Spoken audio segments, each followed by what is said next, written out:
সরকার চায় তারা এটিকে বাতিল করতে পারে এবং চুক্তিটি সংসদে আনা হোক। এটি পয়েন্ট অফ অর্ডার হিসেবে গ্রহণ করতে পারছি না বলে দুঃখিত।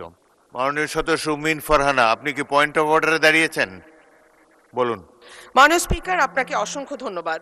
মাননীয় স্পিকার, গতকাল মার্কিন রাষ্ট্রদূতের সঙ্গে আমাদের বাণিজ্য মন্ত্রীর একটি বৈঠক হয়েছে এবং সেই বৈঠকে মার্কিন রাষ্ট্রদূত আমাদের আমেরিকার সঙ্গে যে বাণিজ্য চুক্তি হয়েছে সেই বিষয়ে তিনি বেশ কিছু কথা বলেছেন। তার মধ্যে উল্লেখযোগ্য হলো দুই দেশের মধ্যে আমদানি রপ্তানির ঘাটতি, বাংলাদেশের কৃষি ও জ্বালানি পণ্য আমদানির প্রতিশ্রুতি, দেশে ব্যবসার পরিবেশ উন্নয়ন ও বিনিয়োগ আকর্ষণের জন্য নীতি সংস্কারের বিষয়গুলো মার্কিন রাষ্ট্রদূত তুলে ধরেন। মাননীয় স্পিকার, সেখানে মার্কিন রাষ্ট্রদূত আরেকটি বিষয় আমাদের মনোযোগ আকর্ষণ করে বলেছেন যে দুই দেশের মধ্যে বাংলাদেশ থেকে যে পরিমাণ পণ্য আমরা রপ্তানি করি, আমেরিকা থেকে সে পরিমাণ পণ্য আমরা আমদানি করি না এবং যে কারণে একটা বাণিজ্য ঘাটতি তৈরি হয়েছে বিরাট।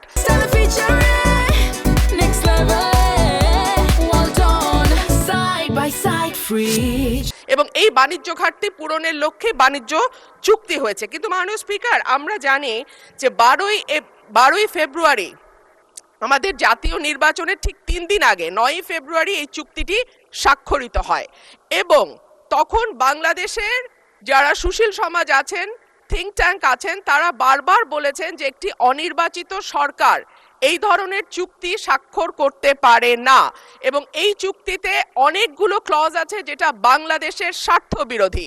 সুতরাং নির্বাচনের পরে যখন একটি নির্বাচিত সরকার আসবে তখন যেন এই চুক্তিটি স্বাক্ষরিত হয়। কিন্তু আনফরচুনেটলি আমরা দেখলাম যে না, অন্তর্বর্তীকালীন সরকার শুনল না এবং 9ই ফেব্রুয়ারি এই চুক্তিটি স্বাক্ষরিত হয়। মাননীয় স্পিকার, এই চুক্তির শর্ত অনুযায়ী প্রতিযোগিতামূলক। মাননীয় সদস্য, আমার বক্তব্য শুনুন। এটি কোনো পয়েন্ট অফ অর্ডার হলো না। 301 বিধিতে আপনি পড়লে দেখতে পাবেন যে পয়েন্ট অফ অর্ডার সংসদে চলমান বিষয়ের উপরে হতে হয় কিংবা সংসদ কাজে শৃঙ্খলা রক্ষার জন্য হতে হয়।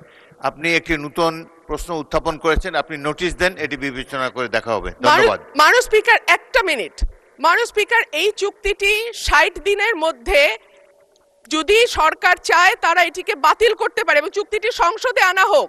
এটি পয়েন্ট অফ অর্ডার হিসেবে গ্রহণ করতে পারছি না বলে দুঃখিত।